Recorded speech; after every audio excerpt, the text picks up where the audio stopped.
Good evening and thank you for watching NTV on this lovely Saturday afternoon. My name is Ben Mwine. Over the last couple of weeks, we've been talking about something very important regarding Uganda, and this is the ongoing pension reforms that are currently happening in this country. And with us for the last few weeks has been the CEO, acting CEO at Urbra, which is the Uganda Retirement Benefits Regulatory Authority. I see I've now mastered it. Mr. Moses Bekari, it's a pleasure to have you on the show yet again today. Yeah, good evening, viewers. Thanks a lot for dropping by and taking some time out of your weekend to come and educate Ugandans on things concerning their money and their future, of course. Yes. Thank you so much. Once again, I welcome this opportunity to have an exchange, to have a dialogue, not only with you here, but also the general public. So now, today is going to be a little bit special. We have two shows to do. Next week, we'll be giving you a chance to ask any questions you have regarding the pension reforms that are going on and how the benefit schemes work and what's going to happen with your money, really, in terms of when you retire or reach retirement age. What we're going to do today is give Mr. Bekabye a chance to explain to you a little bit in detail how the different schemes work, how the benefits work, what is in it for you, who is supposed to contribute what to where, and how do you get your money, that sort of detail. So you want to pay attention and then of course take some notes, and then we'll give you a chance next week to give us a call and ask any questions that you might have regarding the pension schemes in this country. Just a quick background in terms of what's going on. The pension reforms that are happening have come out of a result of what we have needing to be changed. Mostly because the systems we have, like you have explained on the show before, have not been as effective as they should be, especially the public service one. And we have the public service, we've got NSSF, and we've got one for the military as well, if I'm not mistaken. But also they are very limited in scope in terms of coverage. So that's why we are saying we also need, in addition to improving governance, we also need to improve coverage so that everyone in the formal sector is covered, and also you extend to the informal sector and those who are self-employed by providing incentives for them to save, and also through education and creating awareness about the need to save, because some people understand very late in their life that they should have saved. It is a bit too late, because at that point there's not really much you can do about it. Yes, so I think there is, we need to also educate the general public to try and build a culture of saving early for our retirement, but also saving for other purposes, because we don't save not only for retirement, but also other purposes. And the earlier we start on this, the earlier we attune ourselves to this kind of outcome, I think the better for us. For in the next few decades down the line.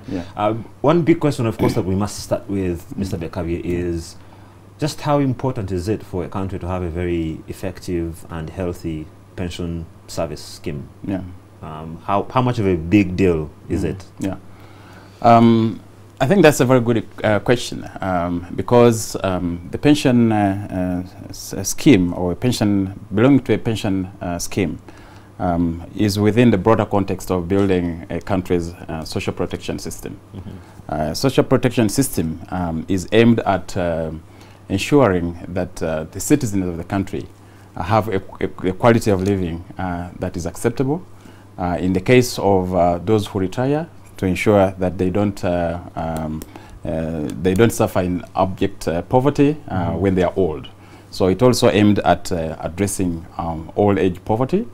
But for those who have not retired, it's important for them to safeguard, their savings, and to ensure that their savings are prudently invested, and that they have a good return on that investment, and when they retire, they have a good pension, they have a good income to replace the income that they used to earn when they're working.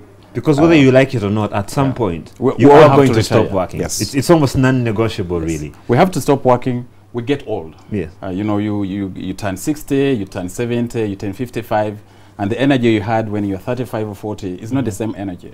And also, when say you lose employment at 55 or 60, the chances of being employed by someone else are very slim. They're very slim. But also, a lot of people at that age, you know, from a young age might have gone into other extra income generating activities, businesses, whatever. Yes. But that's not going to be for everybody. There are a lot of people who will be depending pretty much on employment most of their lives. Yes.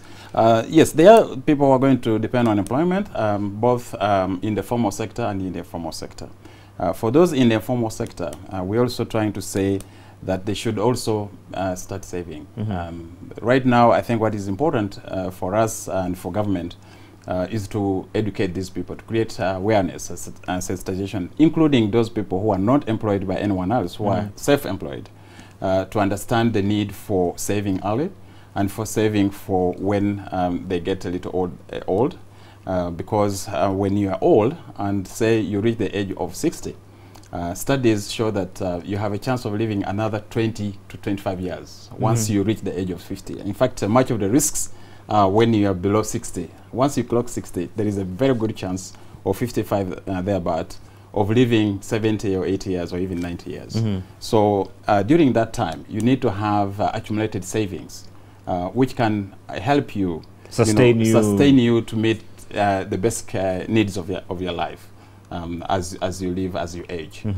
So it's very important that both we build a robust system that caters for almost everyone in the workforce, everyone who is an adult and is working and is saving. Saving is so important, not only at individual level, but also as a country. Because as I told you last time, our savings rate as compared to the economy, the size of the economy, is under 10%, is about 10% compared to Asia. Even when their income was at the same level as Uganda, their savings rates were much higher than Uganda.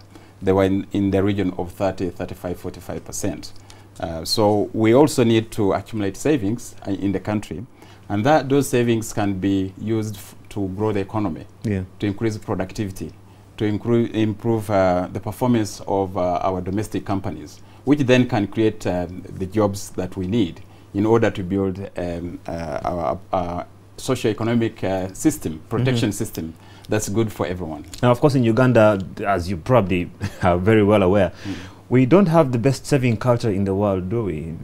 Because I think of the agricultural background that we have had traditionally, we live hand to mouth in pretty much every way. And the way the world has been going, that has changed. You can't do that anymore and survive. You've got to be able to put something aside for the future, for a rainy day. And if you don't do that, you're going to be in a whole lot of trouble, which is why it becomes even more important. When you talk about saving in Uganda right now, people, look at you and say, save what? You almost don't have enough as it is. And they only think about, NSSF is probably the only thing that you think about when it comes to saving. If you're in the government, the pension scheme there is. But yet, the people who are contributing to NSSF or the public service pension scheme is a very small number compared to our working force, isn't it? Yes, as I told you last time, it's about under 1 million people. Out of about 13, going on to 14 now. Yes, 14 million. About 14 million, yes. That's less than 7 or 8%. Yeah. That's not a very good statistic. No. It's a very scary one. Yeah. I think you're right. The coverage is very low. As I mentioned last time, when you look at those who are saving with the NSSF, they're about 500,000 people. That's 500,000. That's a very small number. It's a very small number compared to the workforce. When you work out the percentage, it's about 3.5% of the entire workforce. When you add on the other big scheme, which is not actually funded, as I told you, and has problems, that's the public service pension scheme, it's about 400,000. And then when you add these other ones like Parliament and all the other mandatory ones, it's very, the military, I think the army has their own one as well. Yeah, but there are also schemes which are called in-house schemes or occupation schemes.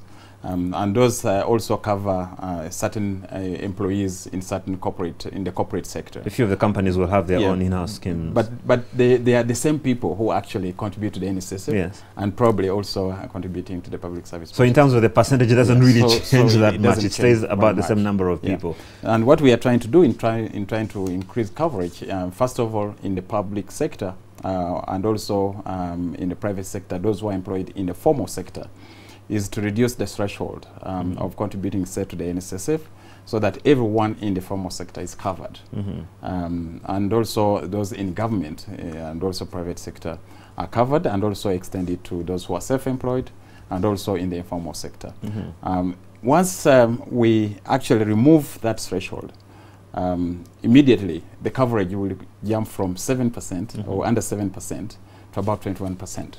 Within overnight, in fact. That's a 300% jump in almost no time at all. And then we can work on those in the formal sector, like has been the case in Kenya. In Kenya, they have very interesting schemes. They have what they call mbao. Mbao either means 20 or 200. Means these people in the informal sector, they come together and they contribute every day, either 20 shillings or 200 shillings, something like that. And that's what they call mbao. Mbao is a street name that actually is a catchword for the people in the informal sector, those in the streets and so on. And it's been very successful, and we are trying to replicate that here, to learn from the Kenyan experience and replicate those examples. Especially here we have like Utoda, the taxi drivers, you have the small scale, you have the artisans and so on. All those people can actually save if they are given education and they are given the savings vehicles in which to save. Those are saving vehicles or schemes which can actually help them. And then, you know, given the education, given the technical capacity building, I think they can be able to be good savers. Okay, that's a very good thing, because, I mean, again, going back, the NSSF Act only came into effect 1985, I think it was, which is just not that... That's an amendment. That's the amendment. That's an amendment. But that was there was I think a Pensions Act of 1967. 69, I think. 67, and then I think was amended in 1969. Yeah. And then there was another amendment of 1985 that created the NSSF. The point here is that the government, it's the responsibility of the government, and the government has been all along thinking about building a social protection system for its citizens. And it's actually a requirement in the Constitution. I read it the other day. It's a requirement for the government to provide a social protection system, actually pension. Talks about even a pension for its citizens. So, and many countries do this. The Western countries do this, Latin American countries do this, the Asian countries do this. Many countries in Africa, South Africa, Namibia, and other countries are doing this, and they have undertaken reforms in order to ensure that the pensions grow, and when they retire, they have adequate savings and therefore adequate income when they retire. Yeah, that's very good. Now, very good foundation that you have laid for this discussion. We get into a little bit more detail in terms of talking about the different schemes. If you could kindly just outline them for us, and then we'll go for a short break and then come back and go into detail. You hear about mandatory and voluntary savings. You hear about annuities. You hear about income drawdowns. I've been learning a lot from you, as you can obviously see. Income drawdowns and lump sums and all of those things. You must be a good learner. I obviously am. I think it's well, it's our money, so I need to be prepared as well. Okay. I think the structure of the industry is as follows. NSSF. But not all those companies actually contribute to the NSSF, as I told you last time. All the companies which are eligible for contributing to NSSF, only about 30% contribute to the NSSF currently. Okay? And then those are the people who contribute, if you're an employee, you contribute 5% from your salary, monthly salary. Adds another 10% for and the company contributes 10%, a total of 15%. And then you have the public service pension scheme, which is unfunded. It's an unfunded scheme, but it's defined by a formula, by the number of years you've been working. There's what they call the vesting period. The vesting period is the period which you have to work, but before you reach that period, let's say 5 years or 6, you don't qualify for pension. It's called the vesting period. And then also it takes into account the salary. It can be an average, it can be the end salary you end up with. In here, I think what it is that the last salary actually defines that formula. It's the benchmark that they use for but we are trying to determine. Yeah, but in the reform process, those are some of the parameters which need to be looked at. Maybe look at the average for the last 5 years or last 10 years, so that it's more representative of the level of income. Okay. So, but that scheme, as I said last time, it has problems, has governance problems in areas. It's not fully funded. Oh, we know a lot about the problems it's been having. And many civil servants actually die without getting, retirees of the civil service die without getting. And their families also have a very hard time trying to track And then down. we have like the smaller ones, like the parliament ones. Parliaments all over the world, they have a special scheme for themselves because of the nature of the work. Like the one we have here, but it caters only for about a few, probably less than 1,000 people. When you add the member of parliament and also the parliamentary staff, probably about under 1,000. So when you look at the people. bigger picture, it's a very small number. And then you have the corporates. Many of them contribute to the NSSF, but in addition to that, they have what we call voluntary contributions. The in-house ones. Schemes, as you call And them. this came about because of the need to ensure that when their workers retire or when they leave employment with them, they have a good saving to fall back on. Because when they change jobs, they may take probably another 1 year without getting a job. Maybe they have retired, they have reached an advanced age, they are not able to get a job. So when they retire, they should be able to. They need a bit of a buffer. Yeah, a buffer and a social protection system. And that's why these companies contribute from their balance sheet. They contribute towards the welfare of these individuals. It's actually important you should mention that. I think people need to be able to take note of the fact that it's not just the individual who is serving, it's actually the employer who is making a contribution on their behalf as well. Yes. And in most cases it will be double what the employee is contributing. Usually the employers contribute a big amount. Almost double. Almost double, 3 times in some cases. We're going to take a very short break. When we come back, now you have a very good background for what this is all about. When we come back, Mr. Bekabi gets to explain to you how these different schemes work. Who is supposed to contribute where, what do you contribute, how do you get your money back eventually, and then of course we'll give you a chance to be a part of the discussion as well. We'll be right back.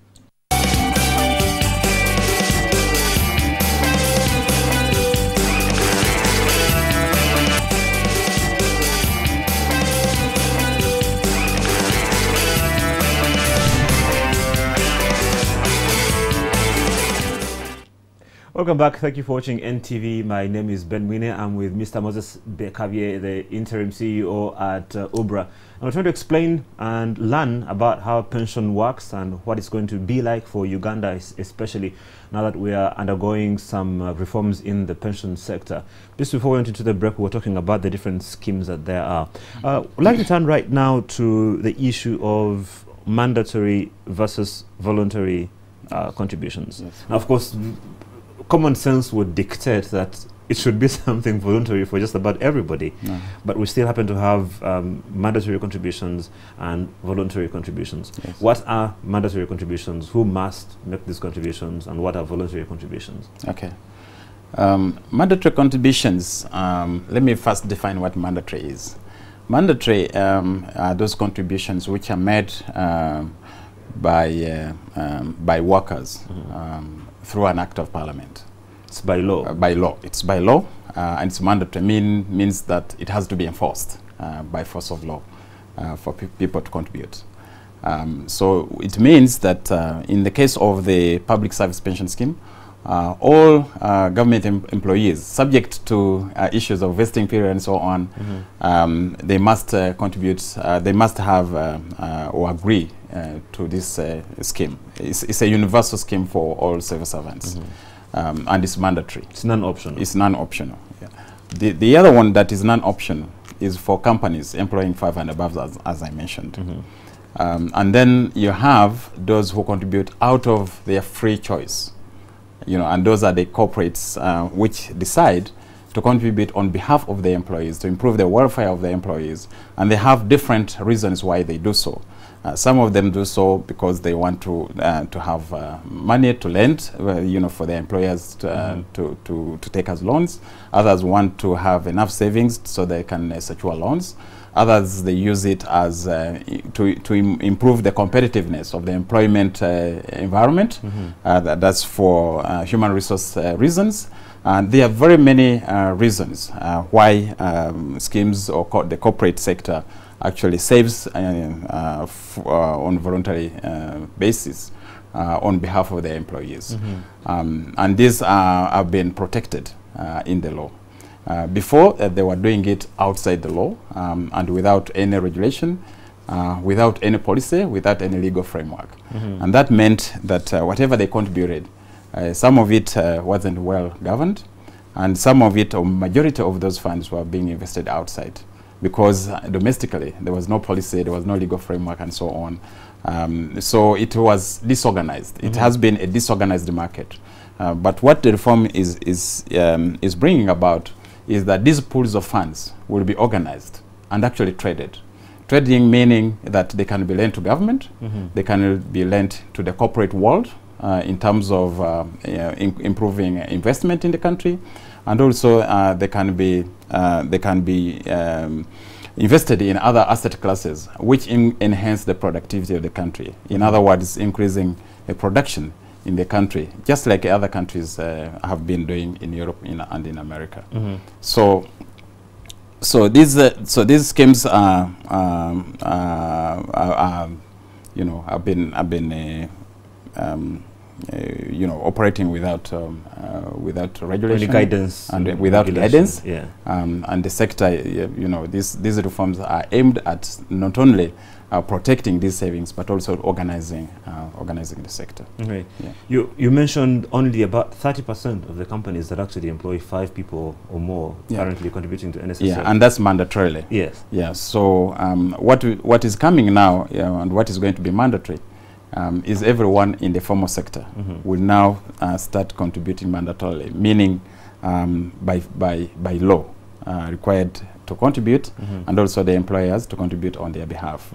Does it still have a threshold of 5 employees or more? No, that will be removed. Okay. The threshold of 5 and above will be removed, so that any company or anyone employed formally in the sector, be it a company employing 1 person, that person will contribute to a scheme of their choice, and also the employer will contribute on their behalf. Okay. Yeah, so it doesn't matter what company it is, as long as you have a registered company that has an employee on its books. Yes, as long as that company is actually licensed by the authority and has integrity, and the saver thinks that you know, he trusts that company. Not a company but a scheme, because there's a distinction between a company goes with shareholding, but the schemes we are talking about are going to be governed by bodies of trustees, and all members are going to be the owners of the scheme. I mean, we own NSSF, don't we? Yeah, you own the NSSF. We are all shareholders in NSSF. People always seem to forget that we actually own NSSF. It's our money. And that's how it's gonna be. In the case of the public service pension scheme, because of the many problems that it has governance issues, as I mentioned. What we are going to do is to separate it from the sponsor, which is the Ministry of Public Service. No, Ministry of Public Service. Okay.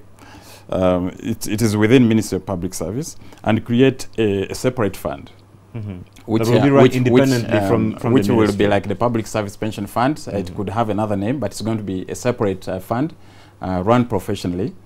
So that when people retire and have been working in government, say for 40 years or so, and retire, they have their pension guaranteed, and they have a return on their savings, because it's going to be contributory. It would be like an NSSF for public servants. Yeah.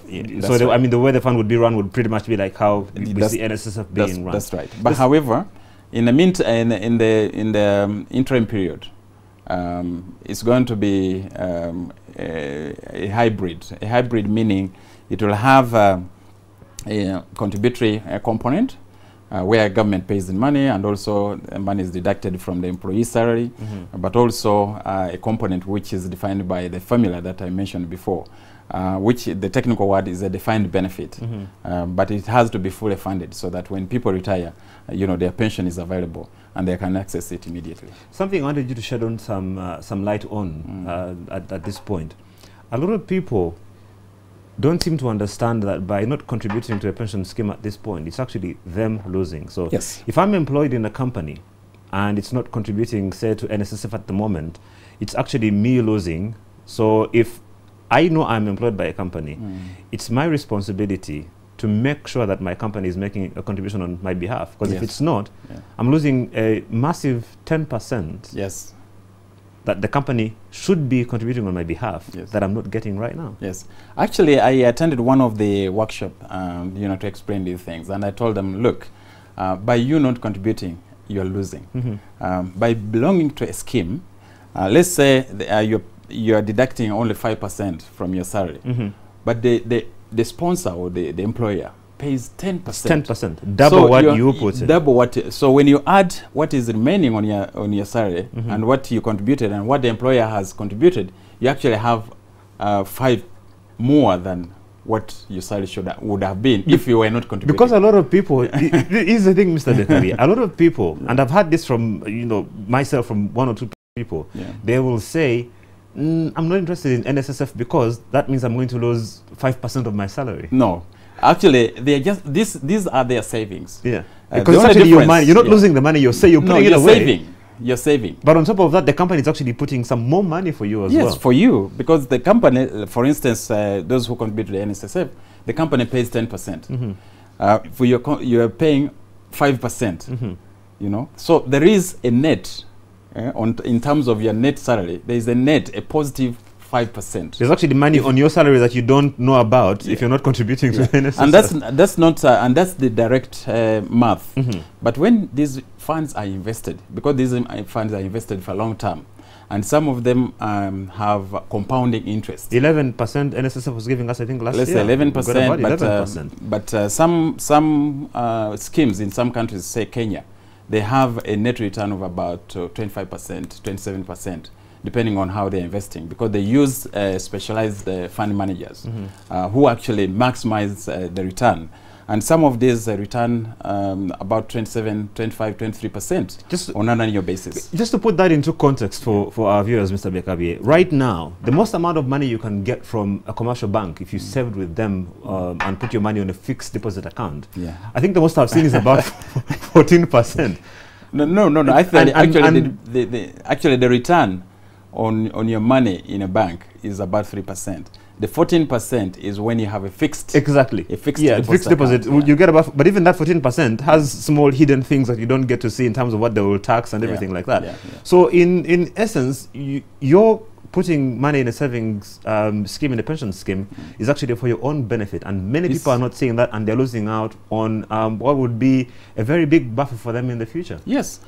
In fact, there was an example about someone in Kenya whose pension was invested in a place which was a bit swampy that time. That was about 30 years ago. When they went recently to value the return on the investment that they had made in that area, the lady could not actually understand how much money they had, how rich they were. So what we are saying is that these funds are not going to be idle.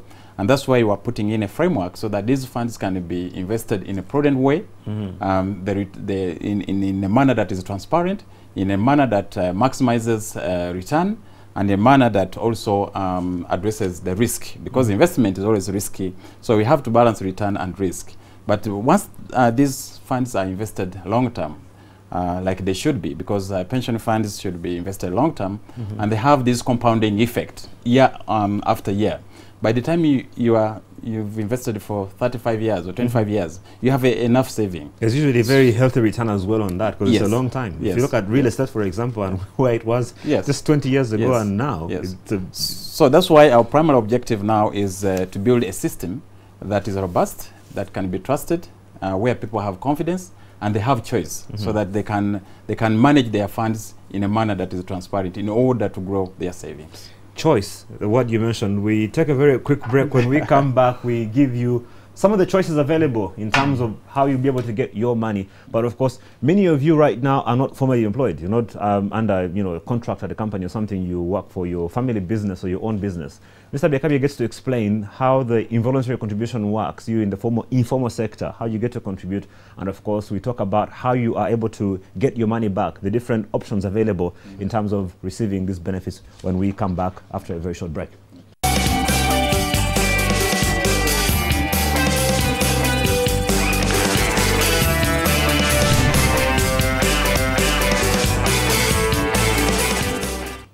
Welcome back, and thank you for watching NTV. We're pretty much in class today. as we try to learn a lot about how pension schemes work and the ongoing pension reforms in Uganda, how it's going to affect us and our savings going into the future. And we're getting some very good education about this from Mr. Moses Bekabi, who's doing an amazing job of teaching us about these things. We're talking about voluntary contributions before we went into the break. Now, we'd like to talk about a little bit about the involuntary schemes and how those work. People who are in the informal sector, who contribute, account for maybe about 90% almost of the working force in this country. I have my own company. I get small contracts or businesses here and there. I run a supermarket, for example, and I employ a few people. This month is good, next month is not so good. It's different from the formal sector where by default, because I work for NTV, I must get a salary every month. Every month, yes. What happens for a person like that in the informal sector? How do they get to contribute on a regular basis, with income streams that are not very plain and smooth? Okay. Because these are voluntary contributions, I'll use the word voluntary schemes, but I really mean voluntary contributions. The nature of their contribution also has to be to reflect the voluntary nature of the scheme. But what happens is that all the people in the informal sector are not uniform. There are those who are in agriculture, there are those ones who are in trade, there are those ones who are in taxi, there are those ones who are in artisans, there are those who are in textiles, small-scale textiles, and so on. It's a very, very wide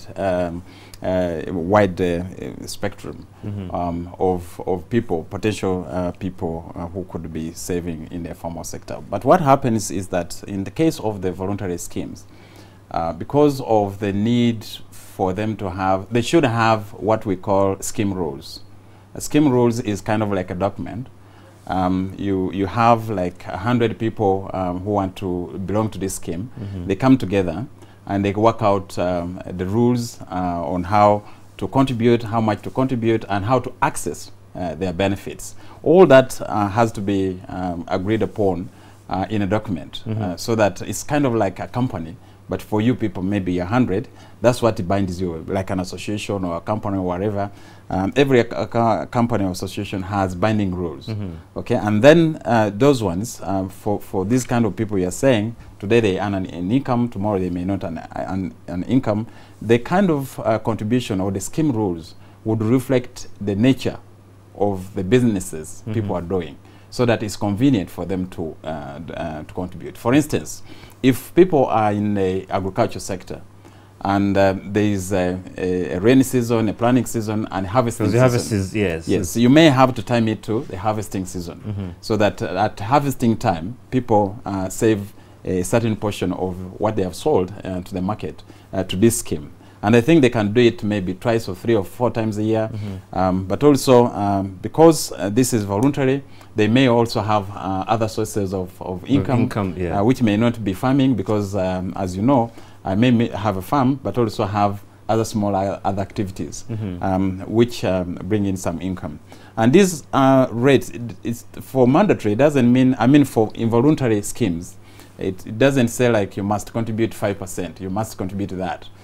It is really something that is convenient to the person who's going to be contributing, because it's voluntary in nature. It's about how much you want to be able to put aside this month. You can afford.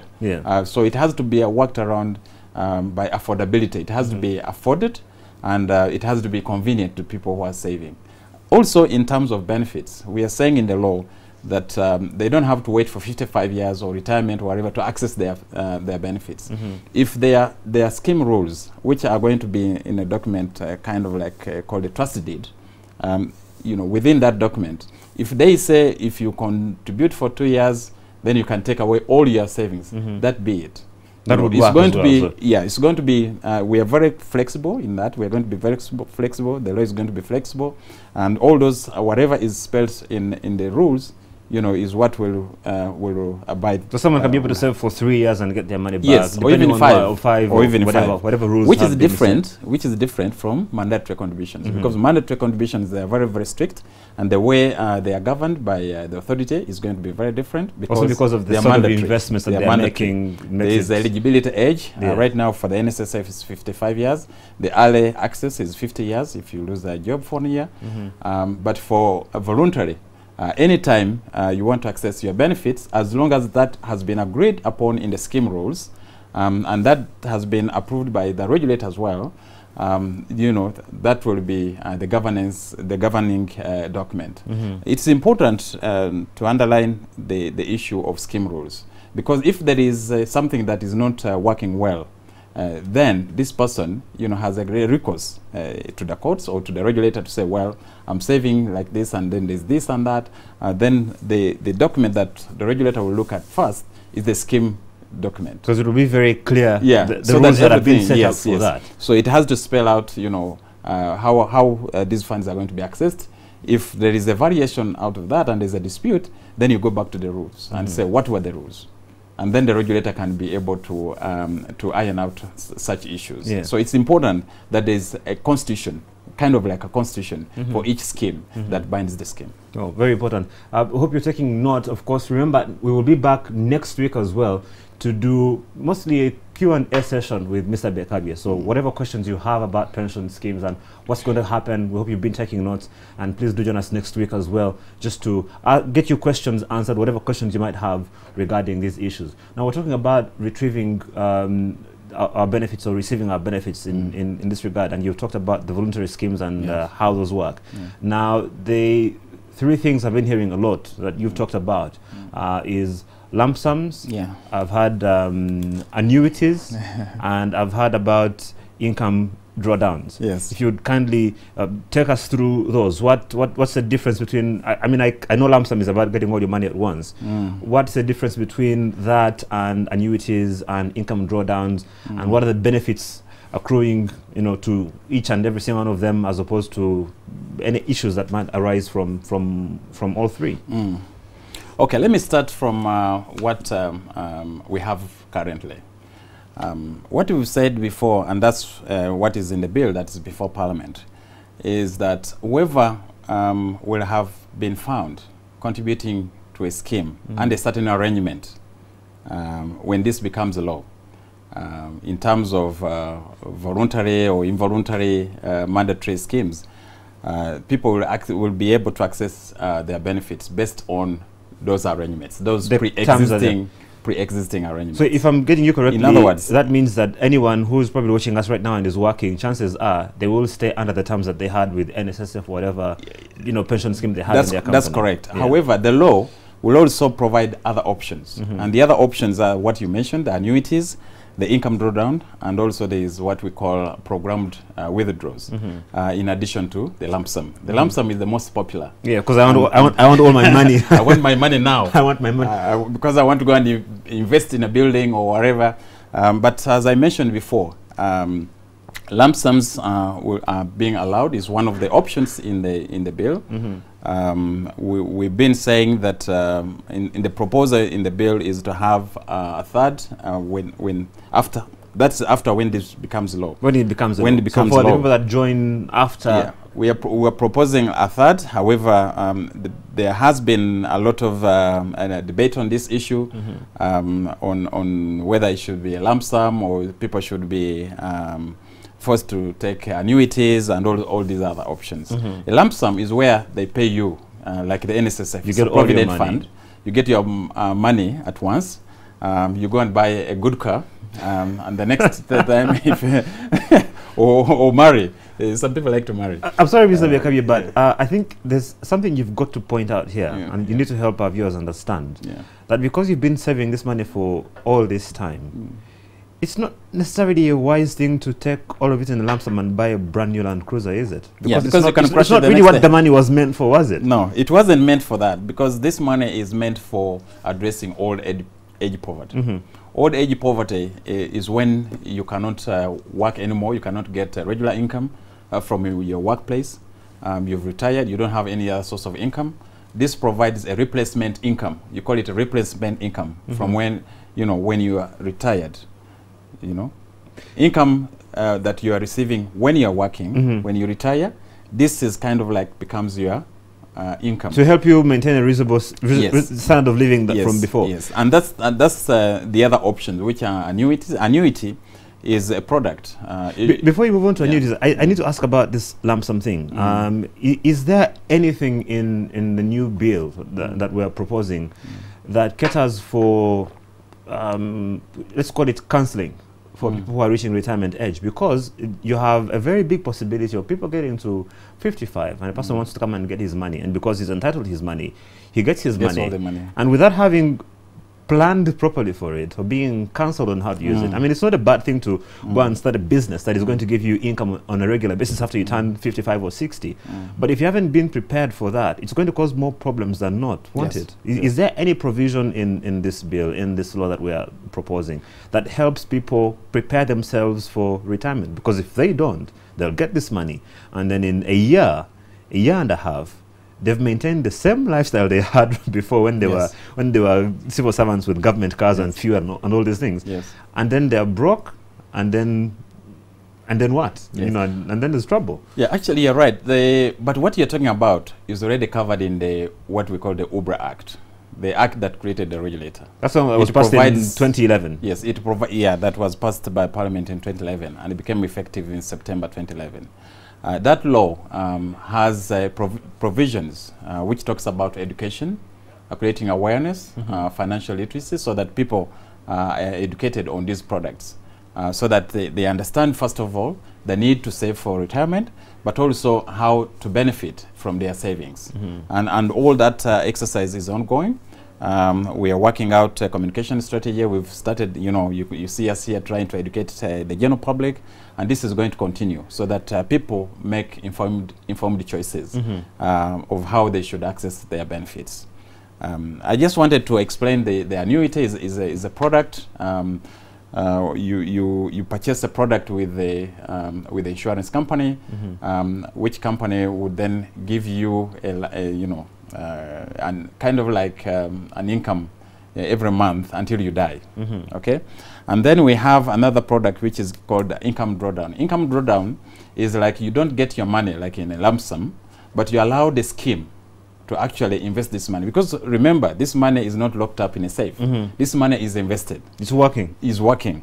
So you allow the scheme to invest this money, say in a building, or in real estate or a company or whatever, and then the return on that investment, what comes out of that investment is what is shared out by the savers. And that means that you have something which is producing. You have a cash cow that is producing, and what you're eating or you're drinking is the milk. But you have the cow. But the cow is still there, it never goes anywhere. Yeah, and it keeps producing and producing and producing. And then you have what we call programmed withdrawals. Programmed withdrawals, what you have is you look at, say, I've been saving for 30 years, I have 200 million, and then you say, well, I think probably I may be having 15 years to die. So you say, okay, every quarter, give me so much, for so many years. Okay, and then the balance, once you get, let's say, this quarter, the balance is still accumulating. It's still getting some return. It's getting interest on it. So your return gets calculated on what is actually on the balance. Yeah. But it's up to you to decide when you want this money to be given out. Because of the first of all, because of the poor saving culture, and also because of the undeveloped annuities in the country. Annuities are much more developed in Kenya than they are in Uganda. But we are saying in terms of these benefits and investment, they're going to be invested within the East African community. So very soon annuities are going to be developed even here. And when we are talking about annuities, and we are talking about 25 years from now, because if people start saving today, if they join service today, and they are required to purchase annuities, that will be 25 years from now. And 25 years from now, probably the economy will be different, the annuities will be there, and so on. But we are saying in the beginning, we could make this optional. these other benefits, methods of getting your benefits optional, so that you have a choice of either getting a lump sum or annuity or income drawdown or programmed withdrawals. But these are things that will be presented to Parliament, and then in the wisdom of Parliament they'll see whether or not to. But there are some people who are suggesting that this should be optional. But it depends on you know, how people really look at it. So the idea is to keep all the different options on the table at the same time, not particularly going with one and saying this is the one that's going to cut across the, you know, the entire spectrum. But however, the bill we have says a third lump sum, and then the balance, which is 2/3, into these other products I mentioned. And you got to choose between those. So someone is able to still get 30% of their money at the But as I said, there is a strong debate that maybe all these need to be optional and so on. In Kenya, they have a lump sum, a portion of lump sum, income drawdown, and also programmed withdrawals. But when you reach 75 years, then it's a requirement that you must have an annuity in order to guarantee you some kind of insurance for the rest of your life. So there are various ways in which this can be done. And then of course all of these things that we're talking about, as far as Uganda is concerned, and the bill that is before Parliament, we're looking at, it takes 5 years. We're looking at 5 years before this comes into play. Is that correct? No, once once the bill before Parliament actually becomes law, this start it becomes effective immediately. Immediately. The 5 years is for people who already have schemes and... No, the 5 years is actually for the specific NSSF. for NSSF. For NSSF as a transitional period. Okay. For the NSSF, mainly because of the importance of the NSSF in the financial sector, and also to give the NSSF the time to reform itself internally, but also to protect the fund, the NSSF itself.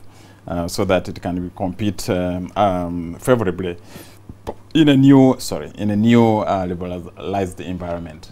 So the NSSF, the 5-year period that is in the bill, is mainly to safeguard the NSSF as a fund and to ensure that it actually transforms itself into a new, more competitive NSSF, which is well governed, which invests transparently, and which maximizes return, you know, to its savers, so that it's a scheme that can be competitive and can attract more savers to it, because there's going to be competition. There are going to be other players in the market. So, but we don't want the NSSF to be disadvantaged, so we are giving it a protection so that it can compete favorably in the future. We'll probably wrap up with you explaining just that right now we've got the NSSF, and because we're explaining how these different things work, when this bill comes into effect, when it becomes a law, people will have a choice between the different players that there are. I mean, that's right. And we have a bunch of them that have been licensed already, and in terms of the voluntary contributions. Yes. And so people will have a choice. I can put my money there, or put my money there, or put my money there, wherever I want to go. Okay. Yeah, and this is the reason why we are doing this, is really not to force people to contribute to a system they don't really trust. Because by introducing competition, you're introducing innovation, you're introducing choice, you're introducing portability, and the overall objective of all this is to build a system that can be trusted by the general public, so that they can feel confident and safe enough to save for retirement and to save to these schemes. Because at the end of the day, trust is very important in this. If when you're dealing with money, anything to do with money, number one is trust. It's the most important thing, because you don't. And that's our primary objective, to build the trust in the entire system, and that's why both the regulator law and also the law introducing competition is aimed at building trust in the system by improving governance and ensuring that everyone whose savings are guaranteed, and they can access their savings when they become eligible. Thank you very much. Well, you've heard that, and of course Mr. Bekabi is going to be back next week to take your questions and queries and any things that you might want to know about what we've talked about today. If you have any questions about how this affects you and your money, how you can contribute, anything that you might not have understood, we'll explain next week and give you a chance to give us a call and ask any questions that you might have, as we also, you know, just sort of put everything into its proper context in terms of the different players that are going to be involved in the pension sector when this bill turns into law in a very short time, as we expect now. It's currently before Parliament and being deliberated upon, and we expect something to be coming out of it very soon. So until then, my name is Ben Mwine on behalf of the entire crew at NTV. Thank you for watching. We'll see you next week.